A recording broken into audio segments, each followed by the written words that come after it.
Welcome, kayak anglers.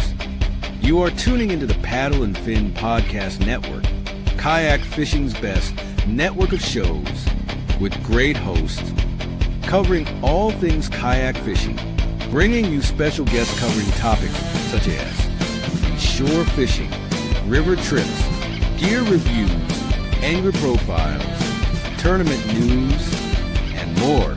Sit back, relax. Let's do this.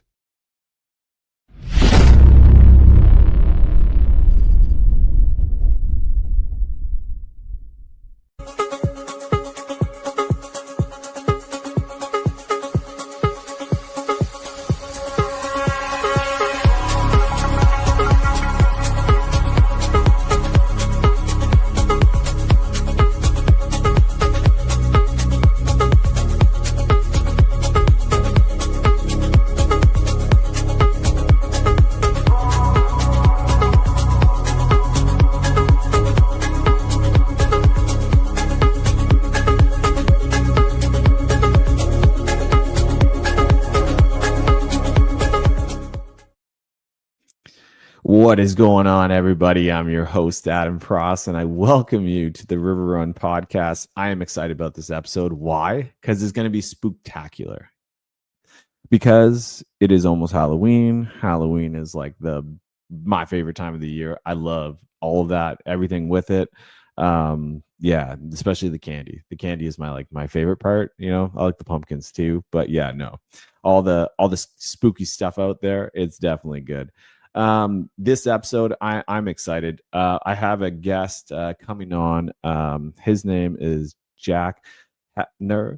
He is a influencer on social media, going from Instagram to YouTube. You've probably seen his page, his all sorts of different videos that he puts out. He also takes part in the Kayak Adventures series. And don't forget, the Kayak Adventures series has given the 2026 schedule.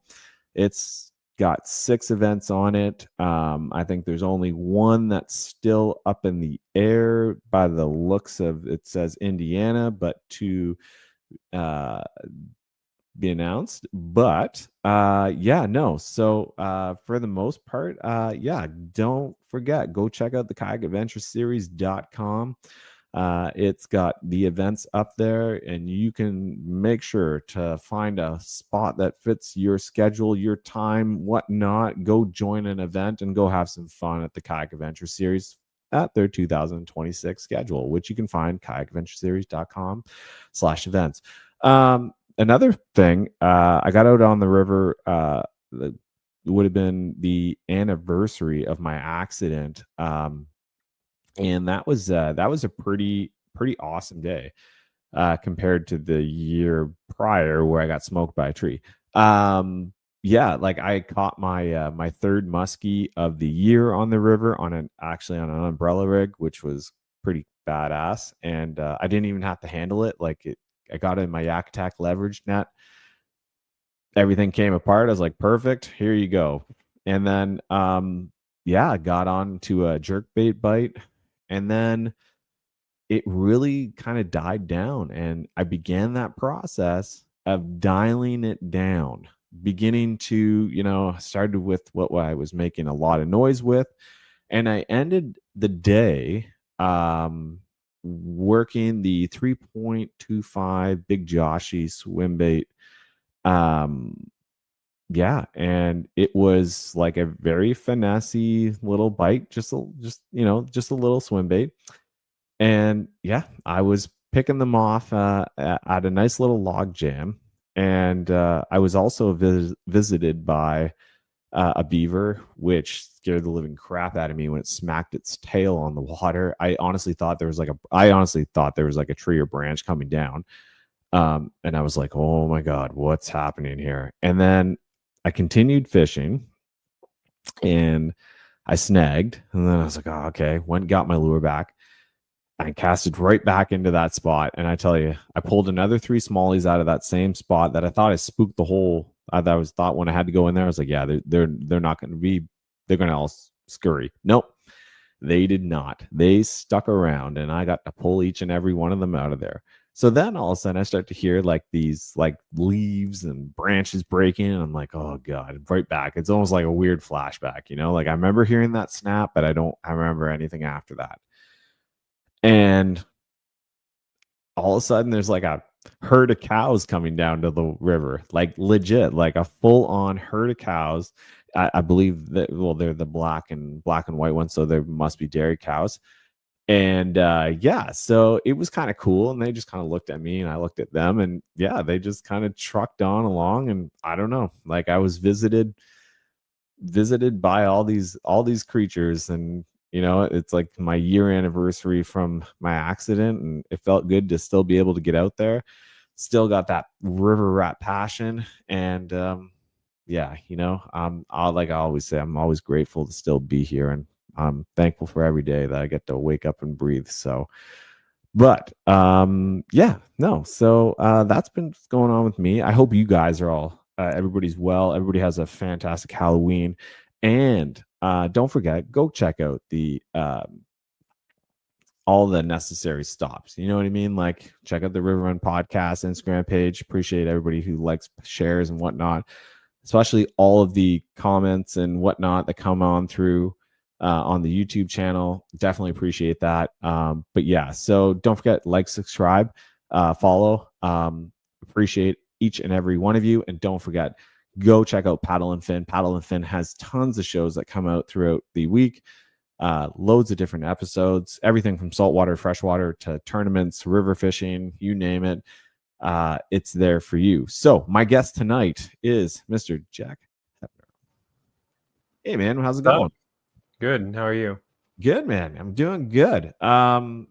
So first off, welcome to the River Run podcast. Thank you for taking some time out of your day to come in and chat fishing with us. As I'm sure you were judging by your YouTube and Instagram, you definitely like to hit the river and lakes and fish smallies. Sometimes. And yeah, you know, it looks like you do it a little more than just sometimes, but yeah, man, thank you for taking the time to come on. So let's just dive into this. I'll let you introduce yourself, as I let all my guests do that. So go ahead, man. Yeah, sure.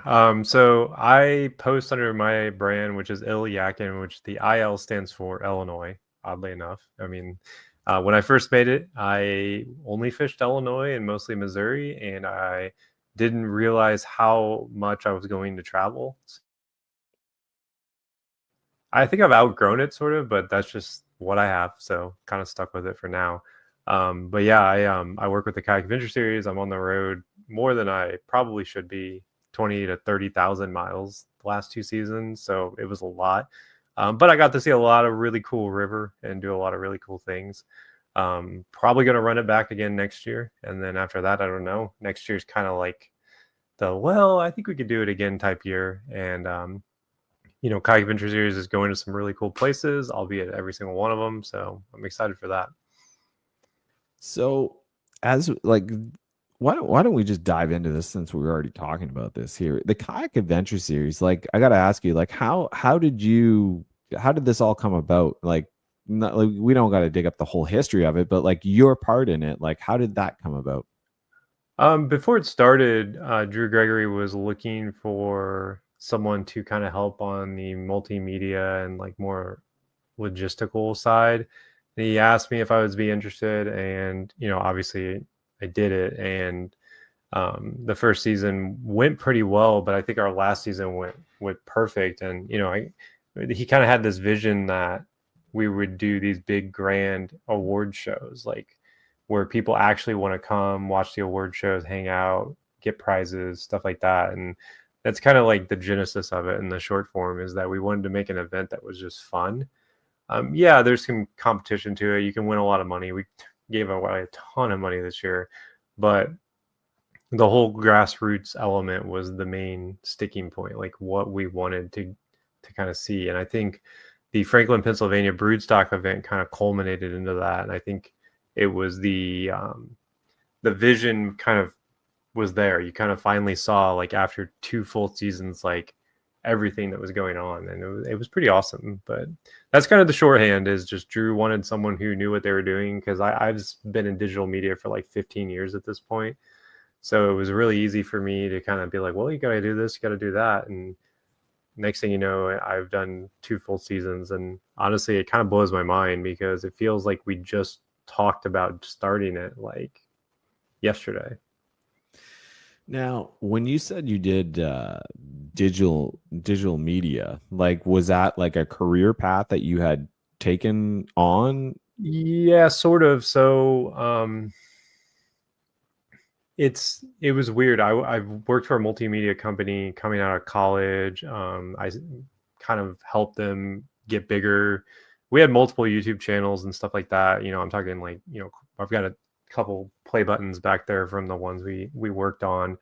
And it evolved into a full-fledged like media company, which had like, actual investors behind it. We ended up selling, so that got sold off. And when that sold off, I was kind of like a free agent, and I started just doing the content full time, which I was already doing on the side. But yeah, I mean, that's kind of like the short version of what digital media was. Like, I was involved with a lot of the like online type stuff, like video, articles, stuff like that, behind the scenes stuff. Even like, it's crazy when you work at a company like that, when you say digital media, it's such a broad term. Like, your role evolves like every other day, I felt like.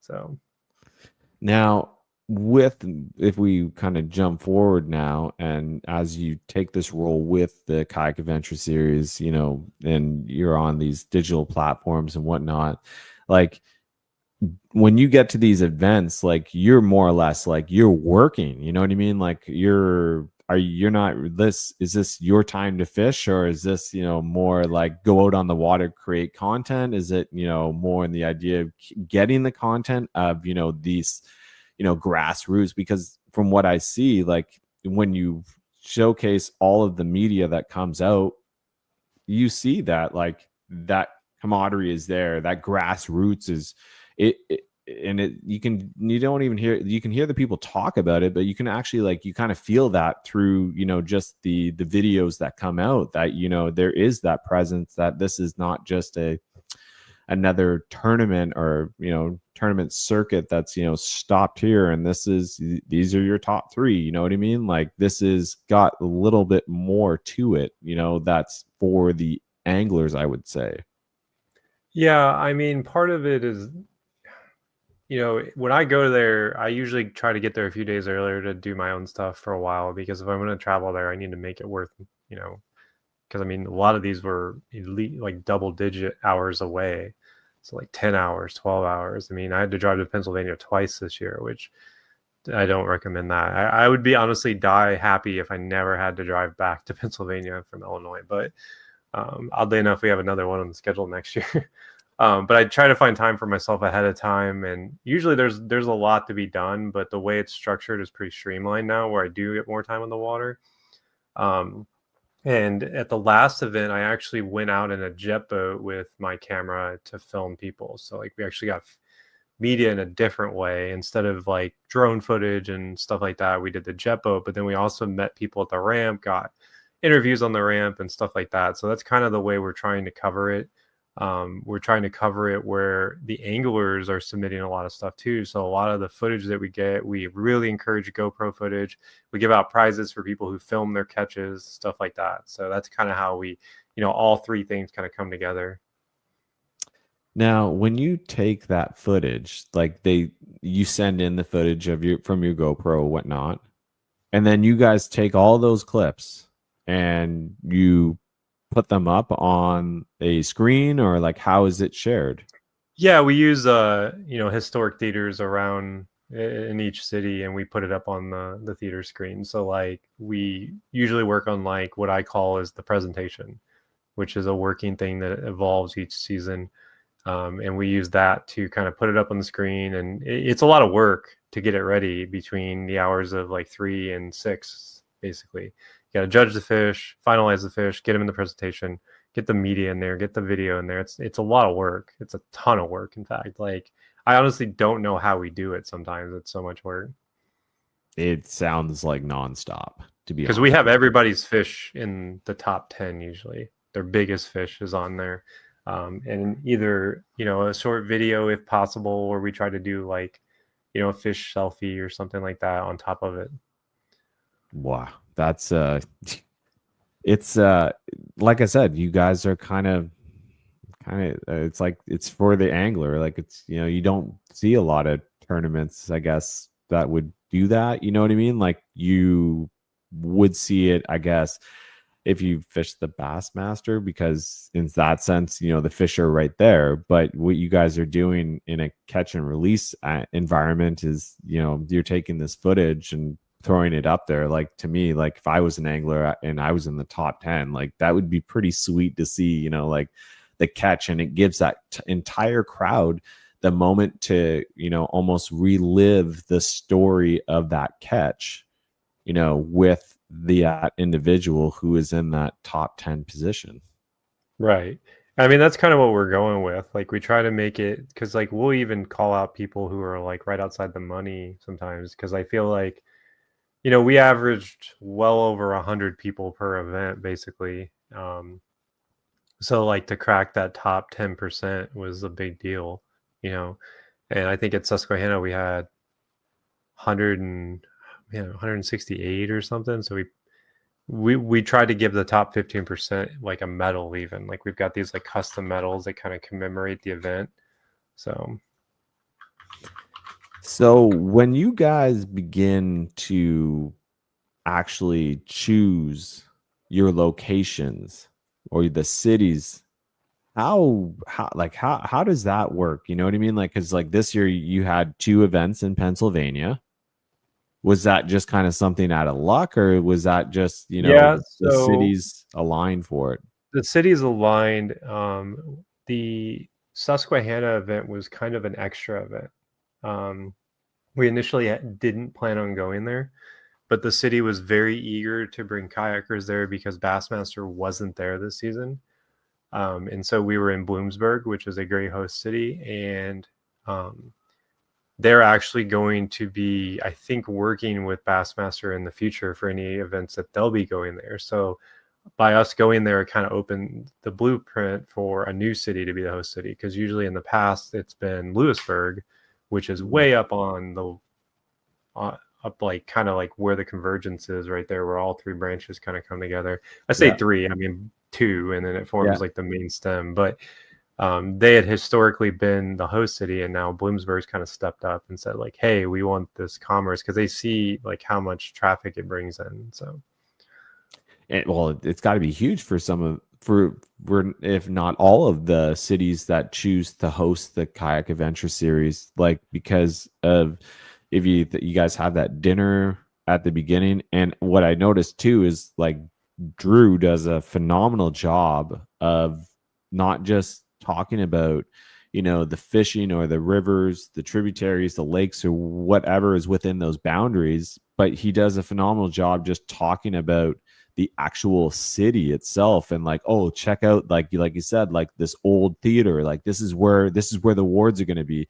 Guys, come down and check out this. Like I remember, I think it was like last year, it was like the opening night of football, and it was like, come down to this pub and check out the football game we'll all be watching. Like, you know what I mean? Like it's not just the fishing aspect, it's bringing people together that you may not know that you do know, but you sound like you're gearing up for a great time, Right. Yeah. And I mean, we try to like do things that aren't always just fishing. Like sometimes people, when they come to these, they just want to chill, go to somewhere cool. And but we get it, people are there to fish, so it's definitely a tight line you gotta walk. But we try to make sure that it's worth coming to check in, it's worth coming to the awards, because having done Bassmaster the last 3 seasons as well, it can be a challenge to get people to come to stuff like that if they didn't place, because there's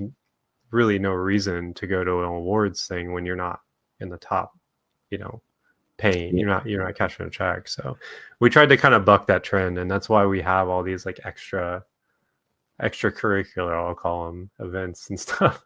Well, and your timeline for it too, like you like when you look at like a lot of these other events, it's, you got your Saturday, and if you've driven and several hours, it's a very quick turnaround, where you guys are like, yeah, like, you have your Friday afternoon, your Saturday, and Yep.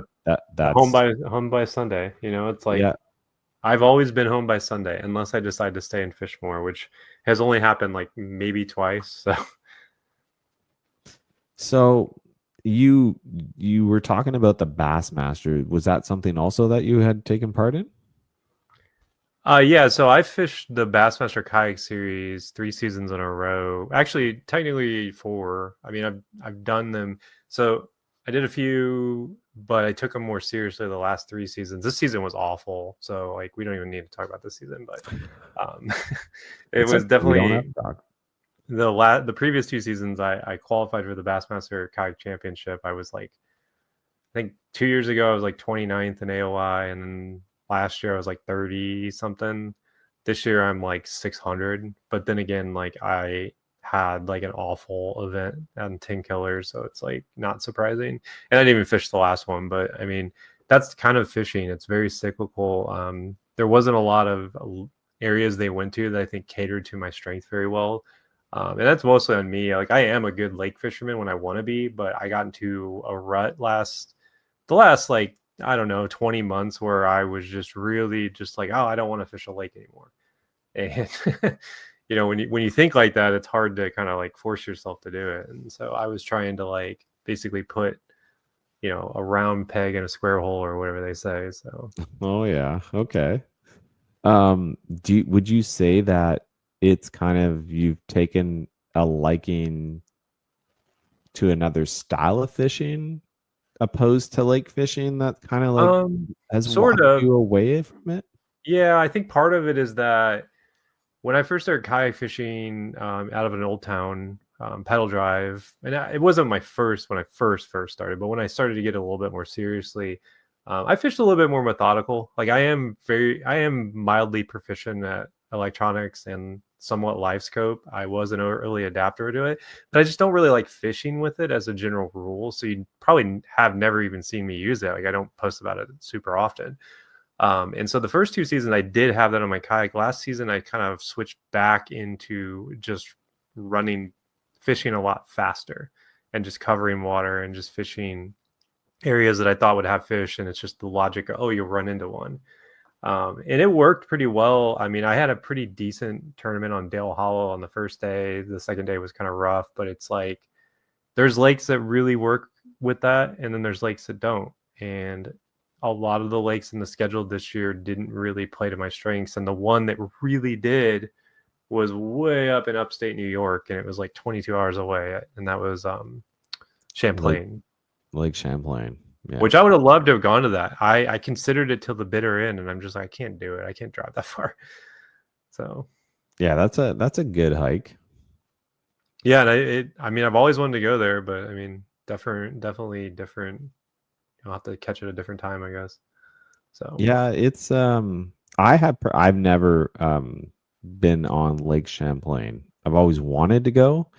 It's probably maybe like an hour and 30 minutes away from me. But yeah, it's definitely a spot that I would like to go, because it seems pretty neat, like from one end to the other, right in between Vermont and New York there. Yeah, I've been over the big bridge, but I've never actually fished it, so it definitely would be one to maybe one day check out, I would think. And part of the thing that's kind of pushed me away from the lakes is, I've been in a Shoaly the last couple of years, but I own other kayaks. I have a Hobie. I've already said I had a pedal drive. Old Town. I've owned pretty much I've tried a lot of kayak brands, but I've been fishing mainly out of the Shoaly for a while, and the lakes, I feel like a lot of the ones they go to are just super windy and super dicey for smaller kayaks. And I say smaller, I just mean more traditional ones, the ones that aren't like giant barges. And that's part of the thing that kind of like annoyed me. I don't know if annoyed is the right word, but like I don't really want to be out on the main lake getting sloshed around by big boats and wakes and stuff like that. I just don't enjoy that. No. And that's what a lot of the lake fishing kind of catered to this season. So I found myself trying to force things that probably weren't going to work in backwaters and stuff like that. I'll be honest with you. That's why I enjoy river fishing so much. Is just being out there. Um, I don't generally run into boats. I passed other kayakers, canoers. But yeah, that the way like for instance, like the St. Lawrence River will stir up, and it gets real busy out there in the summertime, with boats, especially bass tournaments and whatnot. And that's fine. Everybody like, there's nothing wrong with going out and fishing however you want to do it. But for me, it doesn't make my time out there enjoyable. And I just find the busier it gets, the crazies come out, and when the crazies come out on the water, it's just like it's almost like a bit of a hazard to be out there. And no matter how visible you are, it still seem to want to cut it close within seconds. So yeah, for me, that's personally why I enjoy river fishing. It's just a different style to me. And I, in the past years, I've just enjoyed it even more and more. And I just take that time that I have out there as like, it is my escape. It's my way to kind of just go and get out and not have to think about, everything else that's going on. I just go out there and I think about the smallies I want to catch. Right. And I think like the river is a lot more dynamic too. So that's why it's always interesting, because it's constantly changing. And I enjoy fishing lakes. I think the reason I started kayaking though wasn't necessarily to go do what bass boats do. And, for some people, that's what they're doing. They want to go do that just on a more cheaper level or more practical level. Like they want something to just get on the water and go fish where they want to fish. And sometimes that means like they go out into a lake and they're fishing an offshore hump, which is, totally cool with me. I mean, that probably is pretty awesome if you're good at it. I just don't particularly enjoy that, like I used to. I started kayaking because I was like, man, I really want to go to some of these smaller lakes, these little hidey holes and stuff like that. And when I'm not in a river, I do like fishing small backwater type things, even if it's like an oxbow lake or something that's off like the Mississippi River. I'll fish those every once in a while. I think I enjoyed just going back to the basics of, when I first got into kayak fishing. It was literally just, me going out there with, a little tackle bag, a rod, a measuring tape, and, paddle, life jacket, all that. And then, yeah, I went out there and all I had was just like, your basic Pelican. My first ever time going out was in a Wilderness Systems.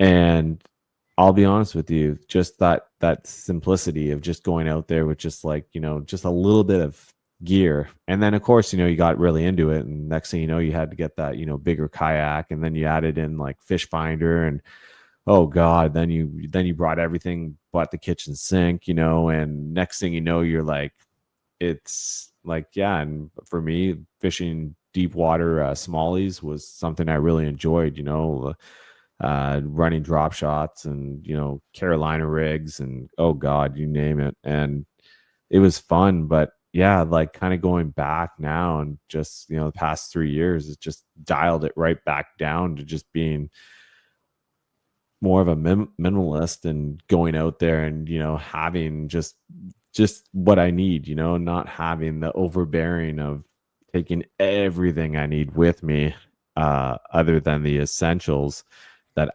what I think are the essentials. And I think that's just what, for me, brought me back to more of I guess, the grassroots of how I started, Right. Yeah. And, when I first started in my 106, I just literally would go out there without even a tackle crate. It's like I would just go pedal around, and I caught, I can't even tell you how many 7+ pound largemouth I caught in that thing. And I wasn't really like doing anything special to catch them. I was just going out and going fishing. Better back then.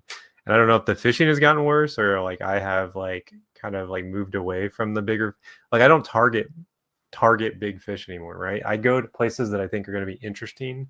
And of course I want to catch a big smallmouth. I always want a chance to catch a big smallmouth, but I'm always looking to explore somewhere new that's like cool and interesting. Like I just went 3 days ago. I went fishing and I probably caught close to like 60 smallmouth. And I think I caught like 11 largemouth, 1 Kentucky spotted bass, which shouldn't have been there. That one, I don't know how he got in there. Oh, Yeah, how did he get there?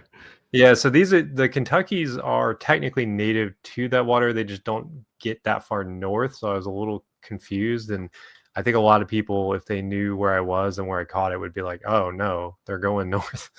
So, but anyways, there's another section of the river I'd never fished, and I cannot wait to go explore that because it's completely different than the section I fished, which was rocky. This one's going to be more muddy, more of these grass island type things, and I want to go down there and explore that. So even though I know that there's probably a chance that the fishing won't be as good down there, I'm still interested in trying it because you never know if it's going to be good until you go there. And that's, I actually just did a video where I talked about that on YouTube. It's like in the middle of the one I just posted where I was like, the skinny water fishing is, you don't even know what you're going to run into, right? Like it could be awful for 3 miles going upriver. And then that there's like a 1/4 of a mile stretch of this creek or river you're on that just makes the entire journey worth it. So, and if you watch that video, I give that little, I'll call it my monologue. I give the monologue. We drag through these trees, right? Like I'm talking like a jungle, and then we drag through it. My buddy John Dalton from Creek Fishing Adventures loses his paddle in the process. We don't know it at the time. We get on the other side. I go up this little chute. I throw the swag in, the new Z-Man swag, and I catch a 22¼ inch largemouth. Wow. Like I hadn't, I've caught some fish on the way up there, but nothing like that. Like that's the longest fish I've caught this year for sure. Mostly because I haven't been targeting big largemouth like I usually do. But that one for a 22¼ in a creek that'll be hard to top. But not that fish probably didn't see lures for half the entire summer because no one's going up to that. It's just like a tough area to get to. But that's the reward. You work hard, you get to those unpressured fish that don't see a lot of people, traffic, and everybody knows about every fishing spot. I never try to pretend that there's like secret spots because there's not, but there are spots that are more untouched is the best way to describe it. Yeah. So I really like how you put that. Like you just go out to catch, you're there to explore, but you're not necessarily chasing, let's say trophy or like big fish. I fish a very similar way that I love the idea of exploring new water. I love going down, like doing another stretch. I spend a lot of time on Google Earth, like, looking for a new way that I can get to some spots without having to spend a lot of time going down the river. And I'm just like, will always say this. I am forever grateful just to be out there. And for the fish that choose to cross my path, I just love catching them all. Like to me, it doesn't matter if they're like, an 18 or 20 or a 14, a 12, to me, like I'm just so happy to cross paths with whatever's out there. And even this year, it's actually been interesting because I've caught 3 muskie this year. And that, like, I haven't crossed paths with a muskie. Oh God, like in years. It's been years since I've crossed paths. And then all of a sudden this year, I've been catching them on the most randomest things. Like, Well, that's how you have to do it. You're never going to catch a muskie when you go muskie fishing. I went with a guy who is, he's going to be mad when he hears this, but he was, quote, the expert, right?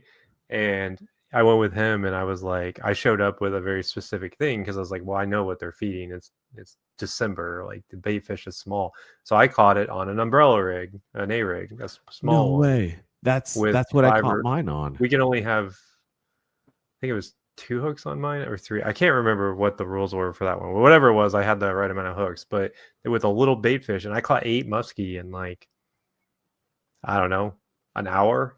And I caught a couple more on jerk baits, but it was funny because I was there with essentially a bass a bass setup, catching these muskie, and everyone on the bank was watching me catch them and they're good and mad. They're like, what is he throwing? What is he throwing? I'm like, yeah, you guys are throwing these giant baits this big. I was like, these muskie are eating tiny bait. They don't want to commit to these giant baits right now because they're just seeing them all day.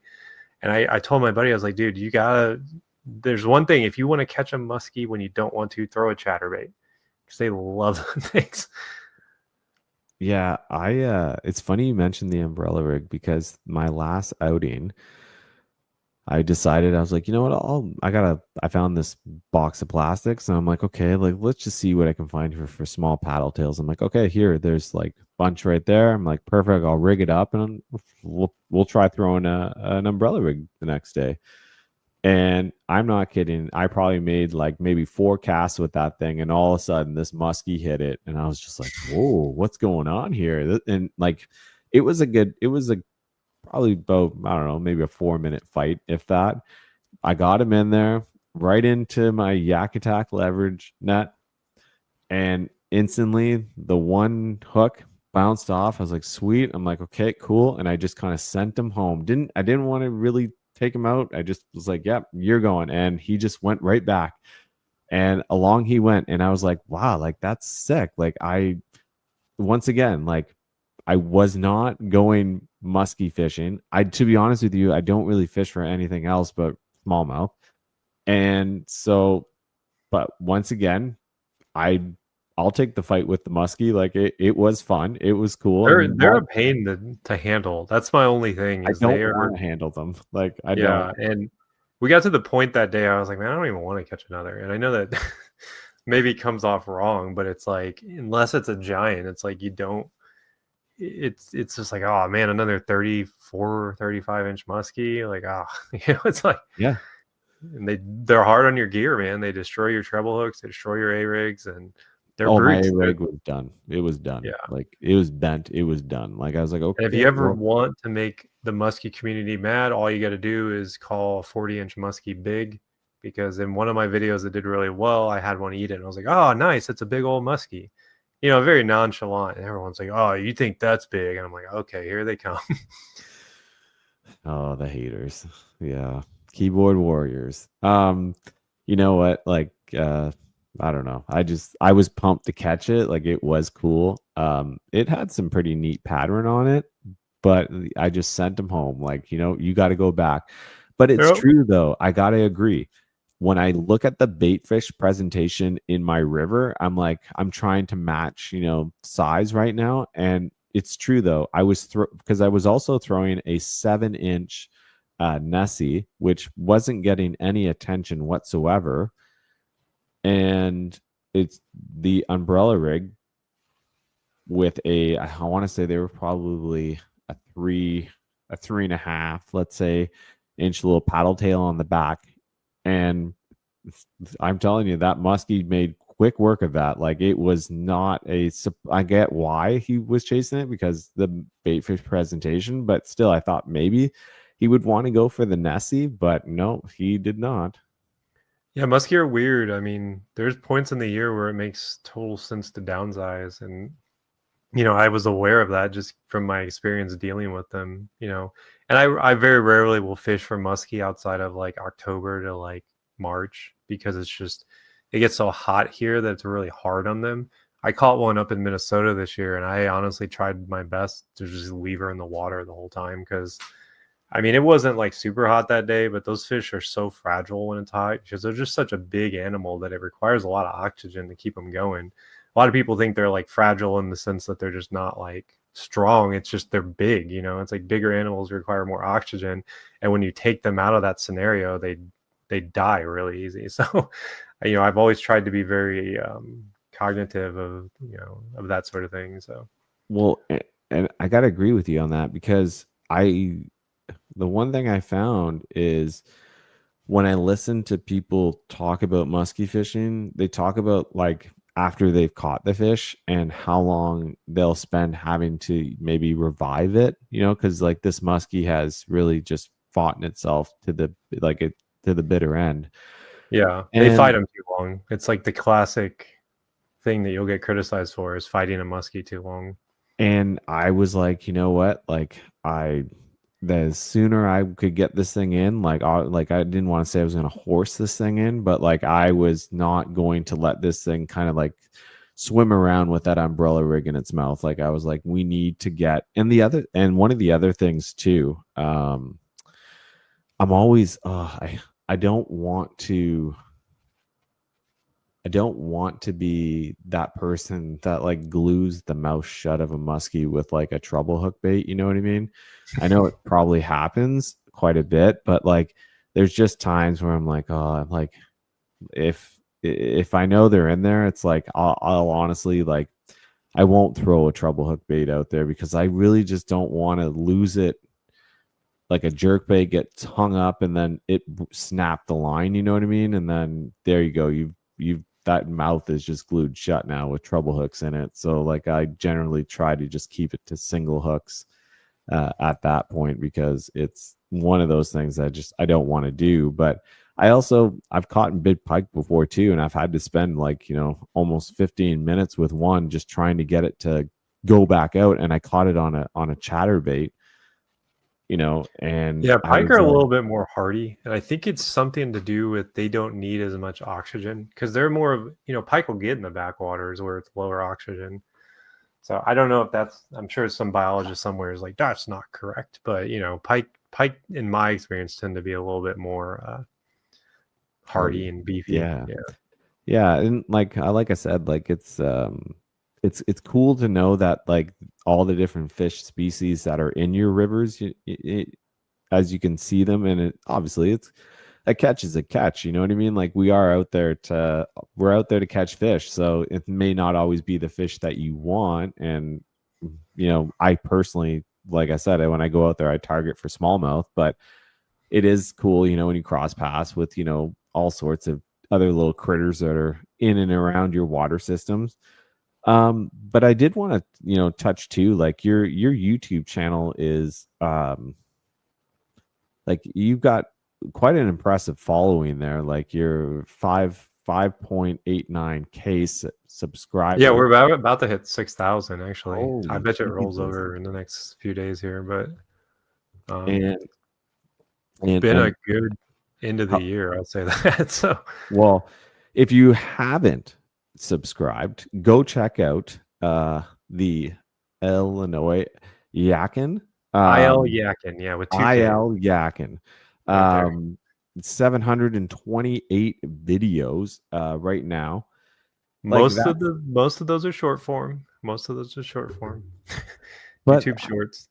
I will say this, and just as I'll say it, like I'm definitely a fan of the content you put out. And I remember when I came across your page and I was like watching your videos, and I was like, oh, this would be kind of cool to have on the podcast here, like just to talk because I like your approach. You have some fantastic river content, you have like your lakes, whatnot, but your gear reviews.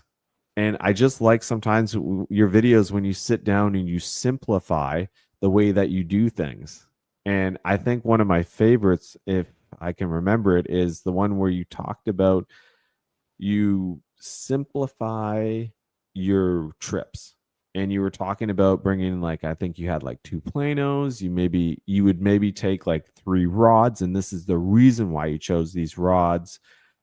And this is the size of my black pack. Like, this is what I have. You know what I mean? And I like videos like that. And I'm sure other anglers too like that, because, I feel like maybe even for yourself, because you probably watch YouTube and you follow other influencers, but it's always interesting to see how others do it, because when we're not fishing, we're always kind of thinking about fishing. We're talking about fishing.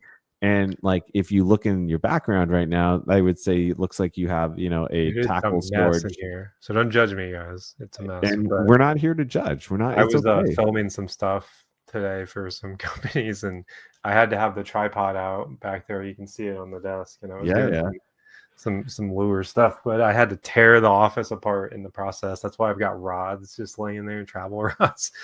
So, and you talk about your JDM stuff, and then your rod setups, and you had even your shorts. There was one that I liked, the fall fishing sucks, because fall fishing is kind of that time of year where it can suck. You know what I mean? Like it's kind of that point where you're like, it's either going to go really well, or it's one of those ones where it's not going to go your favor. And I've found in the past, like I've had years where I'm like, I don't understand why I'm out here right now, because I am not catching anything. This sucks. Dude, fall is like, it's so different for like 70% of, like, let's just say like where I'm at, we'll just say like the southern boundary of Missouri down can be awful in the fall.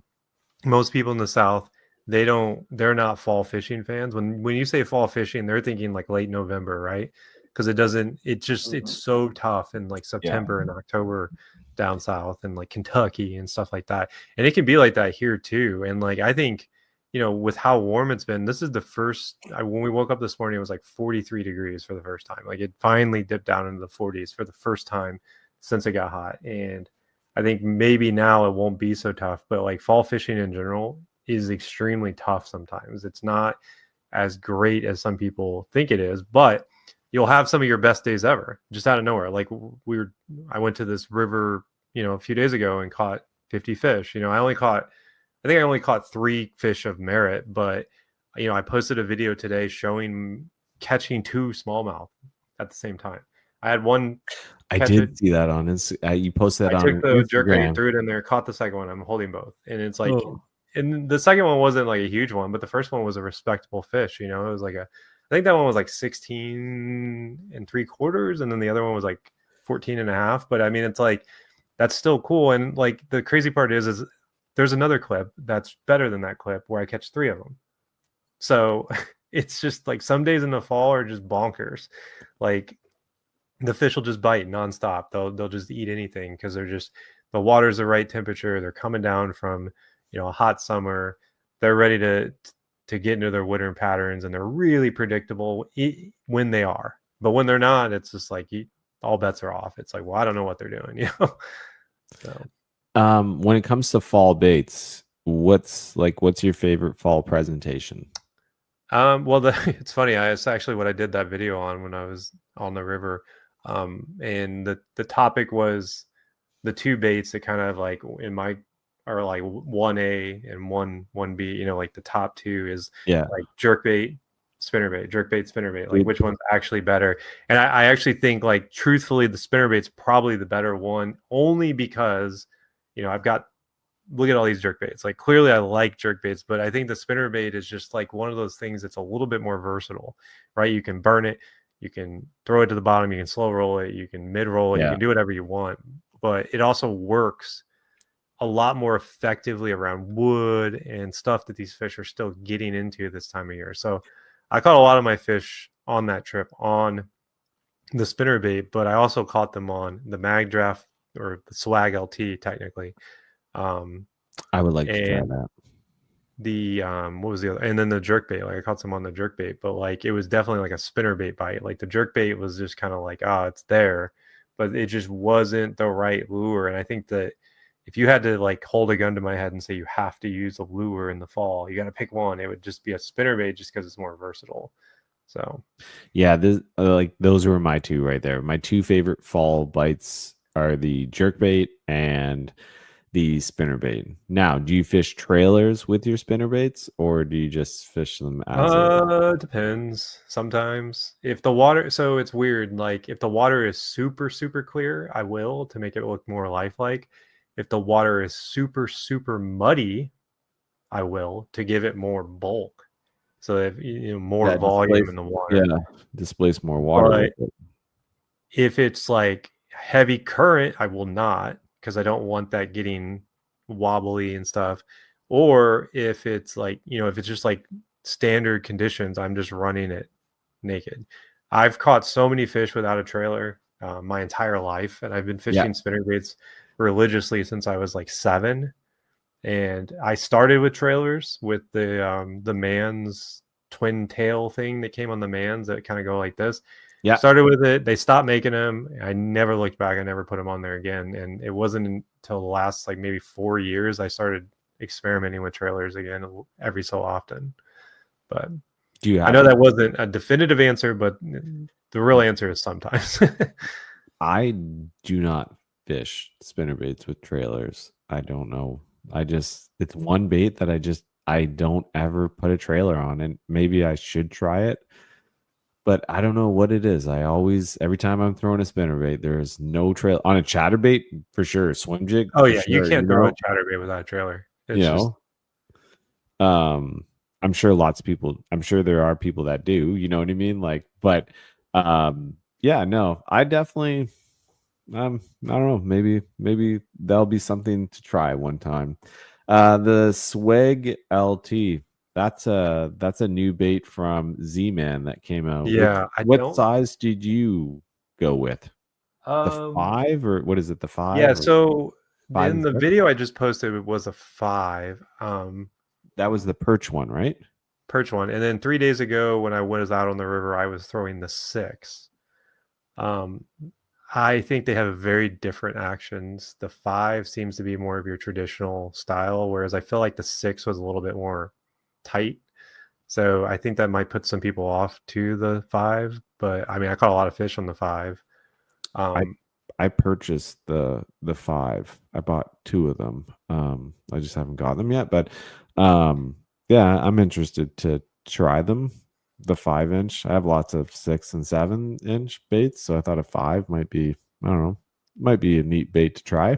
Kind of cool how they I mean, they one-shot it. The smallmouth comes up and it's just boop, straight in their mouth. So I preferred the underhook personally, the treble hook, but I kind of wish if you're around a lot of wood, that top hook is really nice to have on. So.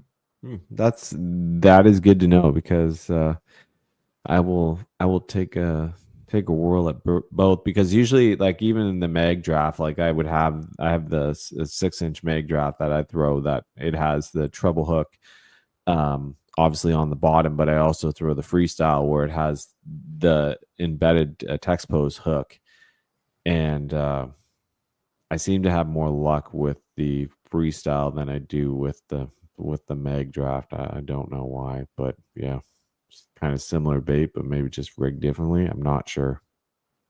Yeah, I've had some pretty awesome days the last month or so on, like, you know, I said spinnerbait, but like honestly, like the mag draft style bait, we'll just call it a big paddle tail swim bait.